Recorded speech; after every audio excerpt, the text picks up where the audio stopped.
are dealt with the partnership accounts. One comes which is mentioned inside the balance sheet, and the other goodwill which is not inside the balance sheet but adjusting entries is to be passed. So balance sheet goodwill is always to be written off among the old partners in old profit sharing ratio, whereas the adjustment goodwill is to be calculated, or either it will be given beneath the balance sheet in adjustments.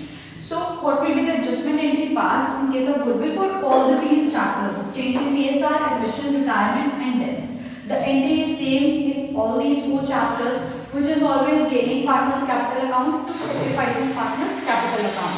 We will take from the gaining partners capital account the value of them gaining anything by debiting their capital account and crediting the sacrificing partners. Basically, जो sacrifice कर रहे हैं, they are sacrificing. They want some value for it. They want some value